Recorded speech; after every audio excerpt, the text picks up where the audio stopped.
Sebastián Prieto es de profesión médico, de especialidad psiquiatra, miembro de la SOSAMCHI. También un elemento muy destacado y es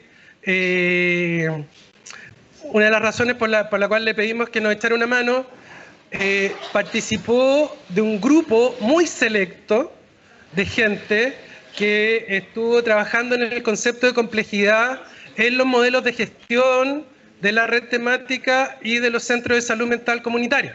Entonces, cuando nosotros hablamos en gestión en general, el concepto de gestión, Sebastián estuvo trabajando en ese concepto y en ese grupo. Les doy un spoiler, lo que quedó en el modelo no es lo que se trabajó, pero algún espíritu tendrá, digamos. Entonces, sí, hoy día está trabajando en el servicio de salud Coquimbo, así que ahí le pedimos al grupo en el que está Sebastián que le pregunten cómo fue el proceso de los pisos mínimos en Coquimbo, digamos. Tiene un dato importante. Sebastián además tiene un montón de sensibilidad de trabajo en el desarrollo de los conceptos de clínica comunitaria y políticas públicas, y también otro selecto grupo del que participa.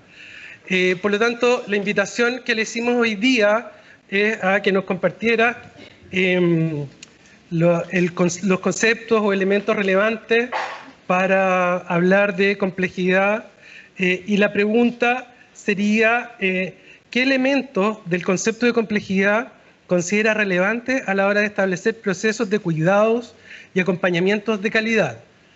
Ojo que la pregunta, en esto que estamos hablando de lo polifónico, integra los elementos de la primera pregunta, ¿sí? Entonces, es los elementos de complejidad más los que rescatamos de participación y diálogo, ¿sí? Para que lo vayamos incorporando. Entonces, dejamos con ustedes a Sebastián Prieto. Un aplauso, por favor, que es su pago. Eso es lo que comprometimos a pagar. ¿Se escucha así a capela o no? Sí. Pero el streaming. ¿Por qué no vinieron? Cuidado. Bien. Hola, buenos días. Primero que nada, gracias por la invitación.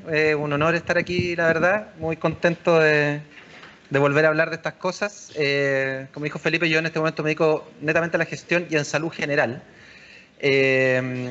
Pero la verdad es que muy vinculado con lo que tiene que ver con la red de salud mental comunitaria. Me vengo bajando del bus, así que puede que ande medio disperso, pero vamos a tratar de evitarlo. Y además vine a la antigua con pizarra, no con presentación. Y además tengo que tener un micrófono en la mano, así que voy a irme al tiro al meollo del asunto. Vamos a hablar, la idea, me pidieron que conversáramos, que levantara elementos para que haya una discusión constructiva en lo que viene ahora, sobre los siguientes conceptos. El primero, complejidad en salud mental, particularmente en el modelo de gestión y vinculado con calidad. Todo eso en 19 minutos, ¿cierto? Muy bien, muy fácil. 18 van ahora, perfecto. Entonces, vamos a ir de cabeza. En términos de complejidad, habitualmente nosotros entendemos complejidad como algo difícil, ¿cierto? Como algo complicado, como algo difícil de abordar, ¿sí? Más o menos eso es lo que todos entendemos comúnmente, y sin embargo estamos profundamente equivocados al aplicar así el concepto. Complejidad no es lo mismo que complicación. Y cuando hablamos de complicación es cuando hablamos de algo que efectivamente es difícil, pero que de alguna manera cuando uno lo extiende y lo explaya, lo puede resolver porque lo puede ver completo. Complicar es de plegar, ¿cierto? Una hoja está doblada y si yo ahí está, si habláramos todos latín, me imagino que todos hablamos latín, ¿cierto? está complicada, ¿cierto? Está el pliegue hecho, pero uno podría explicarla, ¿cierto? Abrirla y veríamos toda la verdad de lo que está ahí escondido. Sin embargo, complejidad en ningún caso se parece a esto, sino que se vincula con otro concepto que es lo del plexo, ¿cierto?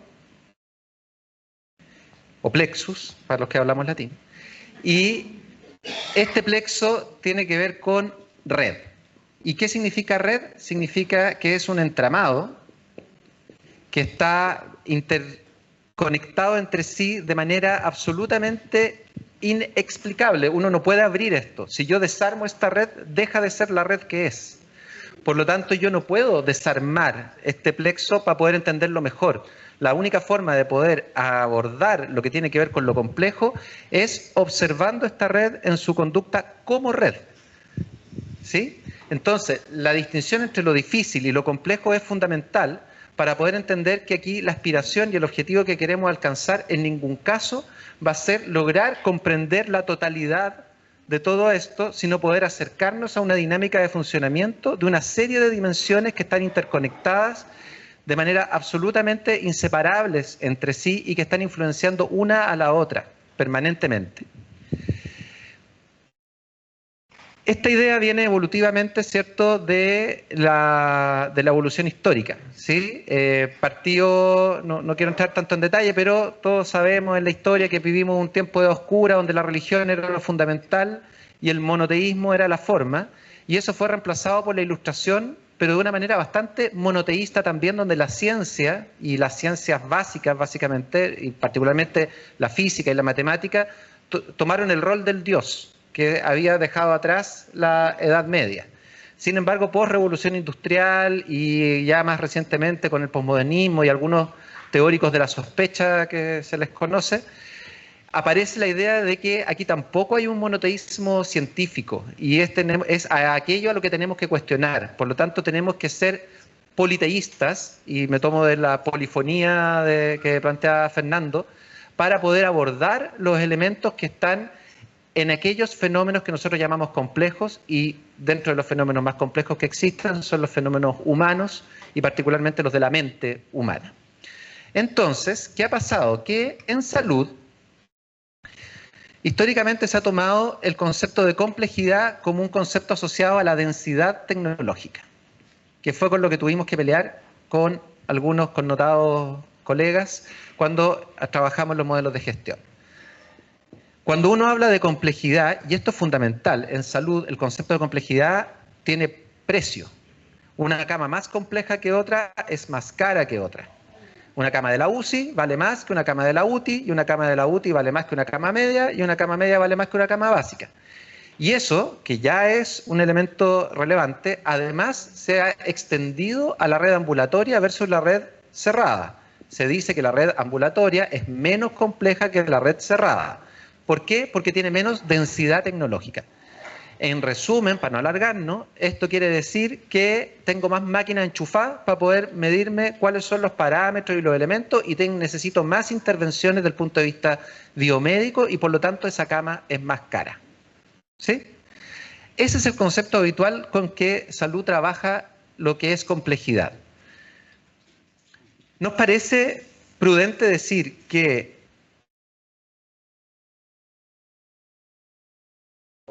tiene mayor complejidad que una persona que se encuentra en su comunidad y que tiene una serie de elementos tanto biológicos como sociales como psicológicos que están determinando los fenómenos que lo están afectando? Yo radico la respuesta. No nos parece de acuerdo. ¿Cierto? No estamos de acuerdo con eso. ¿Por qué? Porque hacia donde deberíamos apuntar es que son distintas complejidades. Son complejidades que se manifiestan de una manera distinta, y por lo tanto, esto, concepto de densidad tecnológica, nos sirve súper bien para definir el valor en una atención cerrada, pero además deberíamos abordar cuáles son los otros elementos que deberían estar considerados dentro de la densidad tecnológica en atención cerrada. Una pelea que perdimos fue considerar a las camas de hospitalización psiquiátrica como camas de alta complejidad, como una UCI. ¿Cierto? Le pusimos ese nombre, unidad de cuidado intensivo psiquiátrico, así se llaman las camas de hospitalización, ya no se llaman cortas estadías. Sin embargo, esa cama de cuidado intensivo psiquiátrica vale menos que una cama de cuidados intensivos médicos. Vale lo que vale una cama de media en un hospital. ¿Por qué? Porque no le enchufamos tanta máquina, no le enchufamos antibióticos, no le metemos cuestiones endovenosas habitualmente. Sin embargo, tenemos una densidad tecnológica que no es tecnológica, maquinaria, ¿cierto? Es una densidad tecnológica humana. Es probablemente el equipo dentro del hospital que tiene mayor número de profesionales involucrados con la atención de un solo paciente. Mayor número de TENS, mayor número de enfermeros, enfermeras, mayor número de todo, digamos, ¿cierto? Pongan todos sus cargos ahí a disposición del paciente.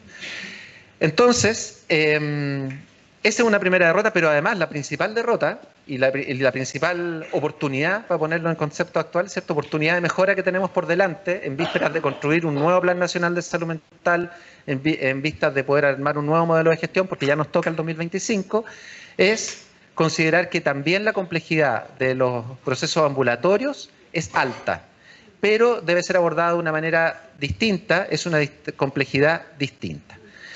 Eso tiene que ver con cómo vamos a considerar la complejidad en salud mental. Y estos elementos que están asociados a la complejidad en salud mental, es más fácil abordarlo en salud mental, aunque nos hemos dado cuenta que lo mismo que ponemos para salud mental podría ser para salud en general. Y yo creo que eso es un poco lo que nos invitaba Felipe a reflexionar en la introducción, de que quizás más adelante podamos soñar en que esta conversación que estamos teniendo ahora, centrado en salud mental, se pueda extender a salud general y a salud comunitaria. Es más fácil en salud mental porque en salud mental, a diferencia del órgano aislado o del sistema aislado que se ve en la medicina tradicional, lo que vemos en salud mental es un fenómeno. La mente no es un órgano, la mente no es un sistema, la mente podemos decir que se parece mucho más a algo como un fenómeno. Ocurre y emerge desde lo que ocurre siempre en relación. Y al estar siempre en relación cumple con una de las características fundamentales de lo complejo, que es esta dinámica vincular, regular y permanente. Entonces, en salud mental nos sale un poco más fácil pensar en que los aspectos vinculados a la medición de la complejidad deberían tener un paradigma distinto y particularmente un paradigma vinculado con los modelos transdisciplinarios. Lo transdisciplinario es una evolución de los modelos disciplinares, ¿cierto? Las disciplinas son lo que hacemos cada uno, nuestra expertise, nuestra área de trabajo, por así decirlo. Y hemos ido evolucionando desde un profesional solo, trabajando en un box con un paciente, a un profesional que trabaja con otros profesionales, lo que podríamos considerar un equipo multidisciplinario, ¿cierto? Que trabaja cerca, al lado de otros, entonces a una persona, ya no solo un paciente, ¿cierto? A una persona, se puede estar revisando su situación desde distintas disciplinas. Pero eso también tiene otro salto, que es la interdisciplina. Ya no es que muchos trabajan con una persona, sino que son muchos trabajando entre sí, interdisciplinariamente, con esta persona que requiere algún tipo de abordaje. Pero a eso nos pegamos un salto aún mayor, que es el salto a la transdisciplina. Y la transdisciplina tiene que ver fundamentalmente con poner como eje a, ya no la persona, sino el sujeto de atención, que es el concepto que aparece en el modelo de gestión. El sujeto de atención es mucho más que la persona y su patología, por así decirlo, sino que tiene que ver con todo lo consultante que está acompañando a esa persona. Acuñamos una frase hace un tiempo con este grupo, que la persona porta a su comunidad. El sujeto está aquí presente y al estar aquí presente está él y su comunidad sentados frente mío. Además de que eventualmente puedan participar efectivamente y físicamente otras personas en un proceso de atención. Entonces, eso nos hace como equipo, 10 minutos me faltan. Perfecto. Ah, 20, perfecto, ya. Entonces, nos obliga a nosotros también, como equipo de atención, a ponernos en una posición distinta, ya no trabajando entre nosotros y discutiendo y conversando sobre los usuarios, como le decimos habitualmente, sino a compartir un lenguaje, compartir una forma de comunicarnos Y esa forma de comunicarnos también es compartida con el sujeto de atención. Es decir, horizontalizamos los vínculos, horizontalizamos el poder, en definitiva, y establecemos procesos dialógicos como los que nos invita Fernando, de manera mucho más regular, mucho más permanente, constituidos en la estructura del funcionamiento del trabajo en equipo. Y ese es el desafío de abordar lo transdisciplinario, de poder tener esta forma de relación donde el eje fundamental está en construir un lenguaje junto con un otro. Y ese otro, prioritariamente, el sujeto de atención. En el modelo de gestión, que es ese libro naranjo grande que seguramente han visto, que además tiene una patita del modelo de gestión de los centros de salud mental comunitaria, ¿cierto? Tratamos de introducir este concepto de complejidad y la verdad es que al parecer no nos dimos a entender muy bien y quedó escrito, la verdad, cualquier cosa. Si uno va a ver lo que dice ahí, en realidad no se parece en nada a lo que alguna vez quisimos poner. Creo que es una complicidad entre que era una idea no tan bien madurada hasta ese momento y también la dificultad institucional de acoger un desafío como este, que de alguna manera trastoca los ladrillos más importantes de la gestión, como son las definiciones de complejidad. Pero de alguna manera este modelo de gestión a lo que nos invita es precisamente lo que estábamos conversando más arriba, a considerar los aspectos de complejidad en términos amplios y en términos co-construidos, donde hay algunos elementos que son claves, y aquí me detengo un poco. Esto viene del paradigma de la complejidad, pero lo quiero abordar acá porque es hacia donde deberíamos ir apuntando. La complejidad se opone al paradigma de la simplicidad, ¿cierto? Que era lo que hablábamos. Sí. Galileo Galilei fue un revolucionario y admirable, pero lo que nos dijo fue que Dios hablaba a través del lenguaje de la física, digamos. Y eso es muy transparente a la aspiración que tuvo la ciencia en su momento, que era transformarse en el Dios del momento y en un Dios monoteísta, ¿cierto? Aquí apuntamos a una especie de politeísmo polidisciplinar, en el fondo. Y eso tiene varias consecuencias. Primero, renunciamos a la idea de encontrar una causa única, por ejemplo, o a una solución única a un problema. Ya no vamos a desplegar una hoja para mirar la verdad, sino que vamos a revisar un proceso que está en curso. Un proceso donde nosotros nos acoplamos. Nosotros no vamos a resolver, sino que nos acoplamos y vamos siendo parte. Yo quiero destacar solo 4 elementos del paradigma de la complejidad, porque sería muy largo, deben ser por lo menos 20 características las que están dando vuelta y que lo diferencia de la simplicidad. Uno de ellos se llama el principio hologramático. Suena enredado, pero es más fácil. Quiere decir que lo que ocurre aquí, en lo micro, ocurre también en lo meso y ocurre también en lo macro. Las historias se repiten. Lo que está, y eso lo podemos ver de varias maneras, el ejemplo físico más bonito, digamos, son los caracoles y la Vía Láctea, ¿cierto? Que terminan tomando la misma figura y la misma forma. No lo dije, pero una cosa importante del paradigma de la complejidad es que busca explicar el funcionamiento de la naturaleza. No habla de la mente, no habla de la salud, no habla de nada en particular, sino un funcionamiento de la naturaleza en términos mucho más generales. Entonces, el hologramático quiere decir que en este espacio, lo que estoy viendo aquí, va a replicarse en otras esferas. En concreto, por ejemplo, el vínculo que yo establezco con el sujeto de atención que tengo al frente es un vínculo que se va a replicar en nuestras comunidades. Lo voy a replicar yo en mi comunidad, lo va a replicar el sujeto en su propia comunidad y a su vez esa comunidad va a ir replicándolo. Por lo tanto, las alas de la mariposa que generan la tormenta en Tokio, ¿cierto? Ya no me acuerdo si aleteaba en Tokio y terremoteaba en California o aleteaba en California y había tormenta en Tokio, pero de alguna manera lo que hacemos nosotros de manera ínfima en un espacio se va a replicar y lo que se hace de manera macro también se va a ir replicando en el espacio micro. Ese es el principio hologramático.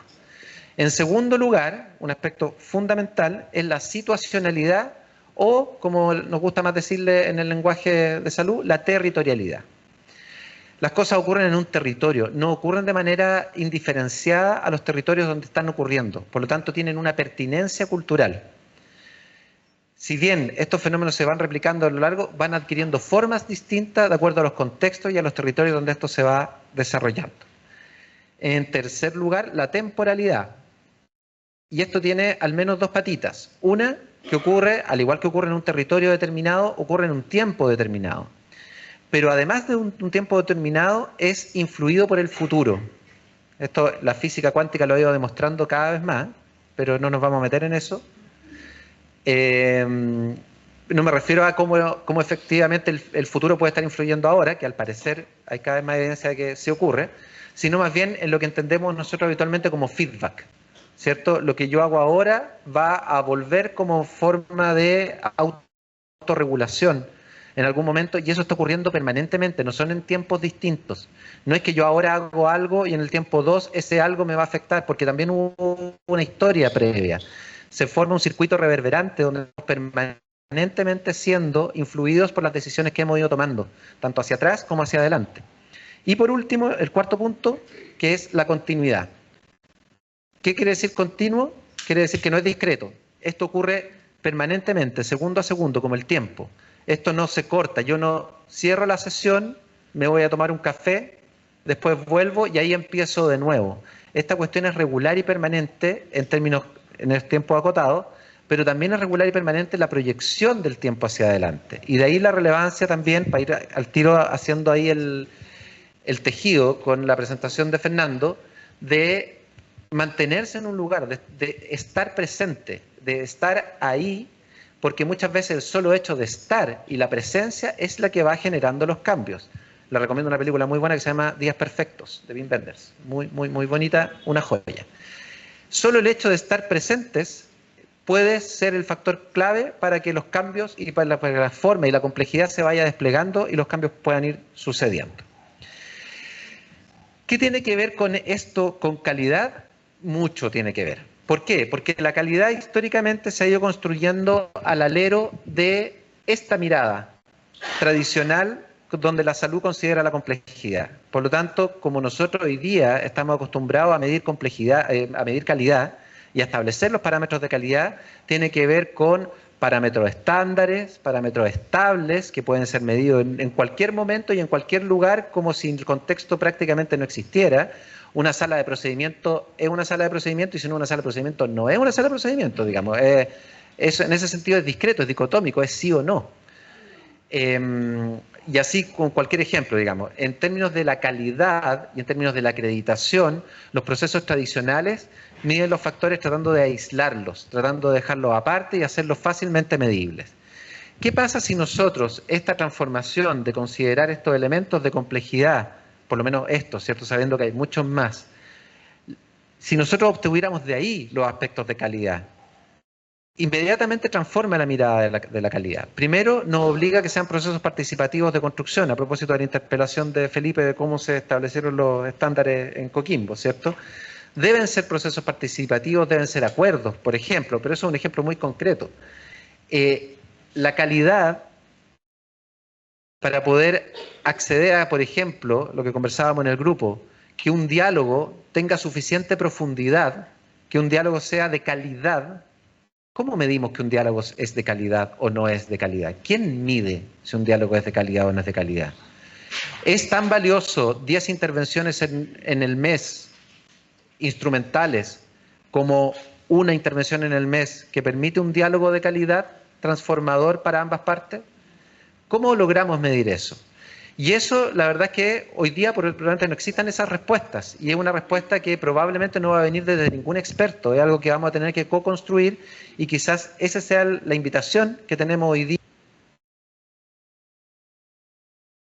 en un contexto del diálogo. Aparecen algunas oportunidades en términos de calidad. Hoy día, este cuadernito que tengo acá, me lo regalaron en una cumbre mundial de seguridad del paciente, cumbre global ministerial, el 17 y 18 de abril del año pasado, que yo llevaba 2 semanas asumiendo mi cargo de subdirector. Entonces fue bastante interesante la inducción que significó para mí este proceso. Era fundamentalmente de calidad, pero sin embargo de lo que se habló prácticamente en toda la jornada fue de humanización.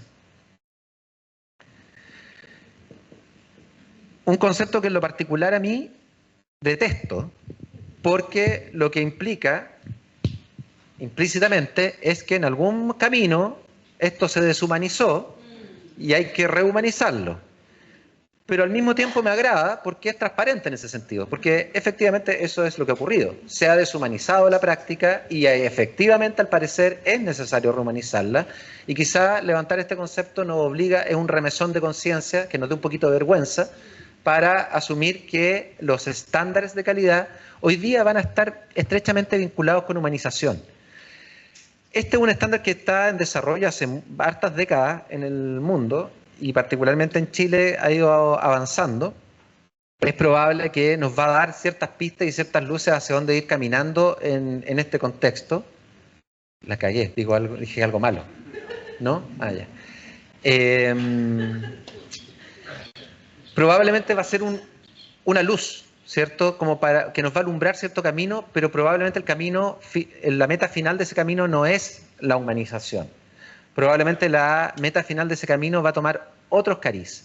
Y ahí, sin dar una respuesta que no tengo, ni pretendo tener, solo por un acto poético, me interesa mucho poder poner en contraposición de la calidad, la calidez.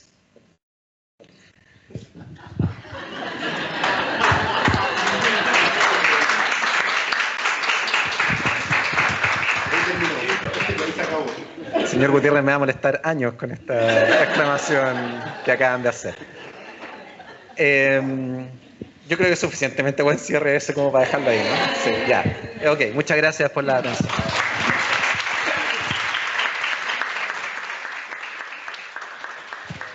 Muchas gracias. Le damos un cálido aplauso. Muchas gracias.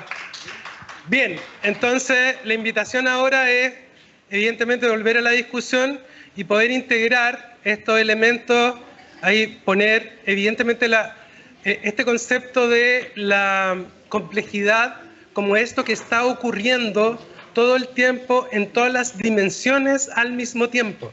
¿Cómo dar cuenta de eso pensando nuevamente con la lógica de participación y con la lógica de diálogo como una posibilidad de que lo que hemos vivido probablemente muy permanentemente como actos, en verdad son procesos? ¿Cómo dar cuenta de que la calidad no es un proceso de supervisión en sí mismo, sino que es un proceso de cómo funcionamos regularmente de la misma forma en la cual nos relacionamos? Entonces, ¿cuáles son los elementos de complejidad que consideramos relevantes a la hora de establecer políticas asociadas a salud mental en nuestros territorios, pero que den cuenta de cómo lo hacemos como un proceso y no como un acto, ¿sí? Y parafraseando al doctor Prieto, que sea en un ambiente de calidez, ¿sí? No, o sea, recogió, se ganó, que lata que ya no existe Village, pero le vamos a dar ahí su tarjetita, pero más allá de la broma, recoger eso, porque yo no sé, por ejemplo, el ejemplo de hoy, ¿no? Que es un poco lo que estamos tratando de hacer hoy, que es un ejercicio profundamente humano, como es dialogar, del cual estamos un poco extrañados, que de alguna forma tenemos que inducir, pero que cuando ocurre funciona y funciona identitariamente. Es un nosotros. ¿Cómo constituimos ese nosotros? Y ahí sí recojo el guante, me parece profundamente significativo, cómo esa construcción puede ser cálida, y por el otro lado, ¿qué es lo que aparece después de eso? ¿Cuál es el resultado de eso? Probablemente no sabemos, pero vamos a estar juntos. Eso ya es súper significativo y, por sobre todas las cosas, salud mental. Así que la pregunta era, ¿cuáles son los elementos que consideramos significativos de incorporar de calidad en los procesos o en la construcción de políticas públicas asociadas a calidad en salud mental? Por favor, adelante. Muchas gracias al doctor Prieto.